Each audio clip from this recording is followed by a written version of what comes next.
Hello, this is Mr. Craig.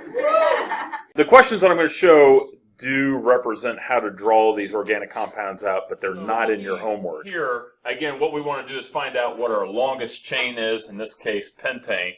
And when drawing these out, keep in mind that carbon wants to have how many bonds? Four. Yeah, so it's got to have 4 bonds. So when you see me draw them out with the CH3, the CH2, the CH, and so on, that's assuming that there's 4 bonds on there. So the easiest way to do this is actually to draw out the longest chain first. So you go 1, 2, 3, 4, and then 5. And our naming here is 3-ethyl, 2,3-dimethyl pentane. So again, what we're going to do is we're going to have an ethyl group on the number 3 carbon. And I'm just going to go this way since it doesn't matter which way you go on this. So an ethyl group, actually let's go back. If you have 1 carbon with 3 hydrogens, that's methyl. That's a methyl.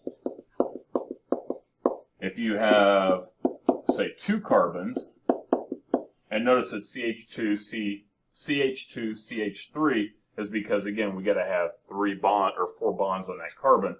This is an ethyl group. If you have 3 of them, so CH2, CH2, CH3, this is your propyl group. And the worst case scenario you could have is where you have 4 carbons, and that is a butyl group. Oh shoot, that's out of the zone. Let's move it over here. Yeah, so it's butyl. There we go. So it's a butyl group.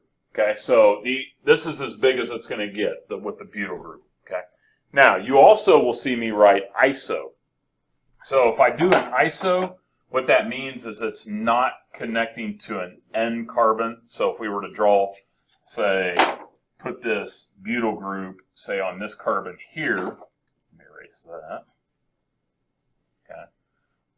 If I were to connect it, this would be a regular connection where we can see our butyl group. If it's iso, then what that means is it's actually bonded to a non-N carbon. Okay, now obviously that would change your hydrogen numbers here, but this is iso, this is iso, this is regular butyl, this is regular butyl.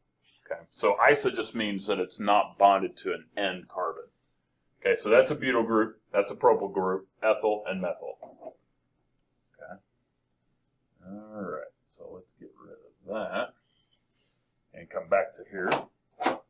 Okay, so let's go ahead and do our 3-ethyl. So on my number 3 carbon, so 1, 2, 3, I'm going to put an ethyl group, and ethyl has how many carbons? 2. So I'll go ahead and just draw it out like that. Now, with organic chem, what's nice about this is representing hydrogen simply looks like this. Just looks like a line. And since I need carbon to have 4, this actually represents 4 hydrogens.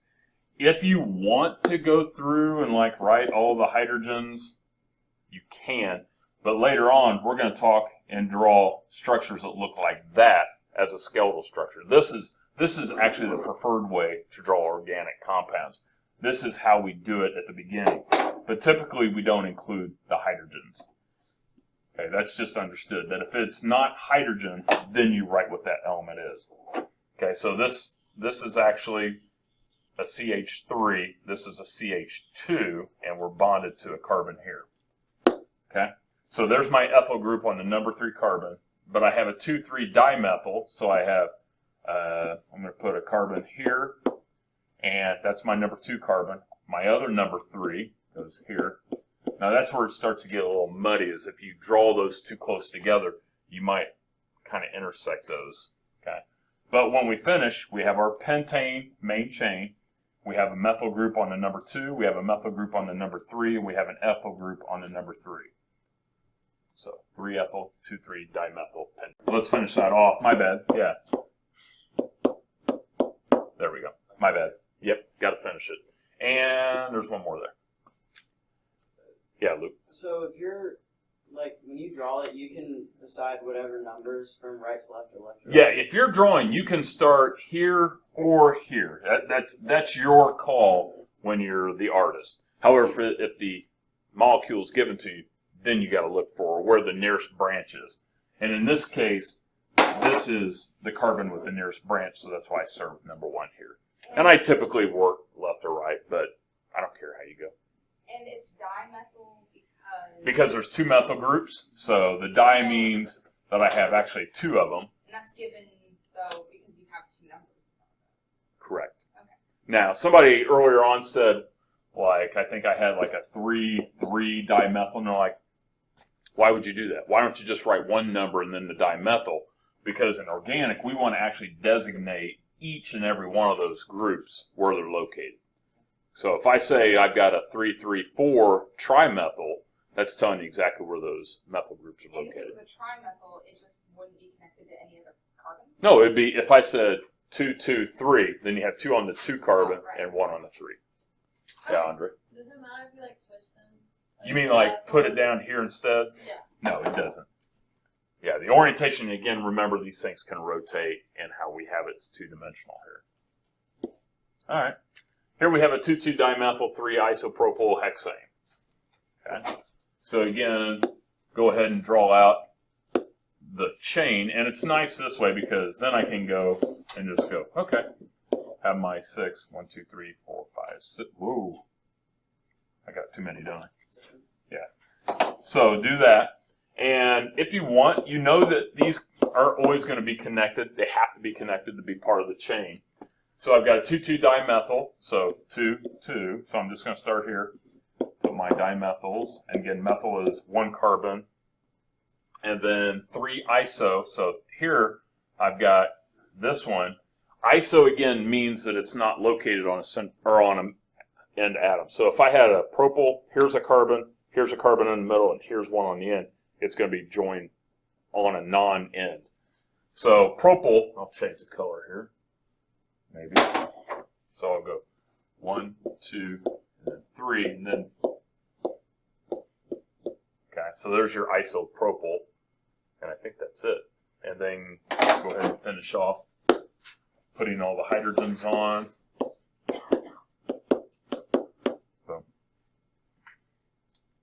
Once you figure this out, it goes fast. Yeah, Maggie. What if there's 2 propyls? So would it be iso dipropyl or would it be diiso?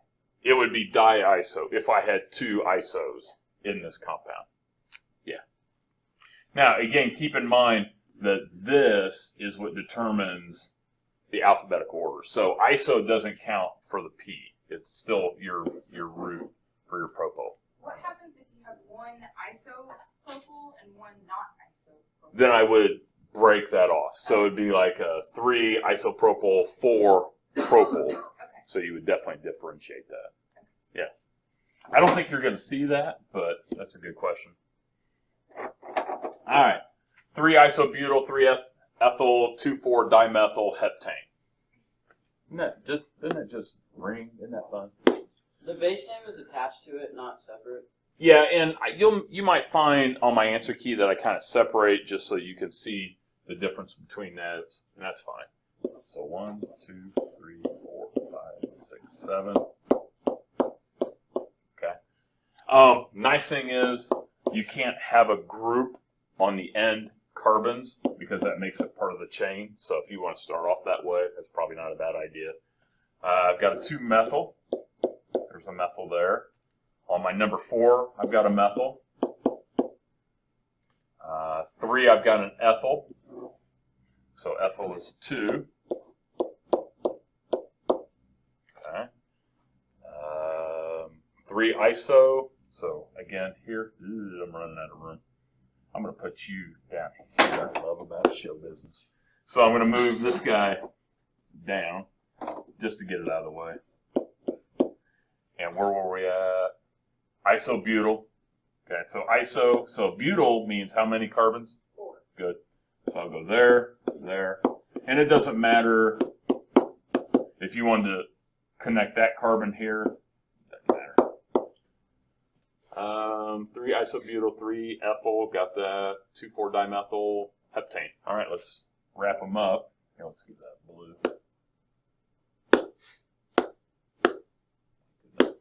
So that one gets 1. That already has 1. There. They're done. You want to do one more? And I'll be honest with you, it really looks busy. It really looks busy. That's why when we get to the skeletal, it's going to be so much more fun and make a lot more. It'll make a lot more sense once you do skeletal. You got a question, Andre? Or you're just stretching. Okay, so if you have an ISO, Wait, what? wait, where's the ISO? That's the My ISO is right here. Okay. And it's connected to the not central one. Yeah, so it's connected to this Alright, so carbon. the order is different. So like with butyl, it's CH2, CH2, but you have like a Wait a minute. CH. What are you saying? The butyl? The butyl is CH. Oh, it's actually 4 carbons with the hydrogen. Yeah. Okay. And So- so you instead of CH2, CH2, CH2, CH3, Mhm. you have CH3, CH2. No, I have CH, CH2, CH3. Because again, this can only have 4 bonds. It's connected to each carbon, 1 hydrogen, and then the carbon down below. So this would only have 1 hydrogen.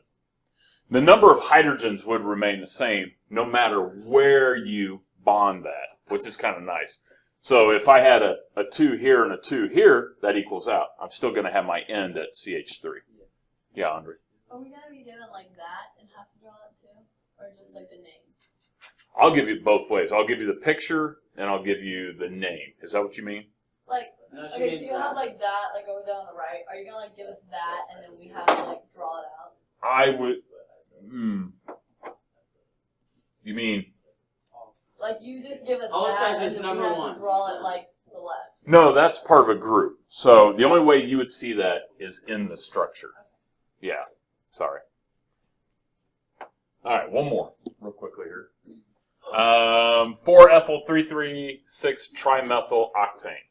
So 1, 2, 3, 6, 7, 8, and then my methyls are on my 3 and 6, 3, and then my ethyl, which I'll go purple, is on my 4. So. And then wrap them up. Does it matter if you put it on the top or bottom? It does not. Andrew, if you're watching this, I don't like you.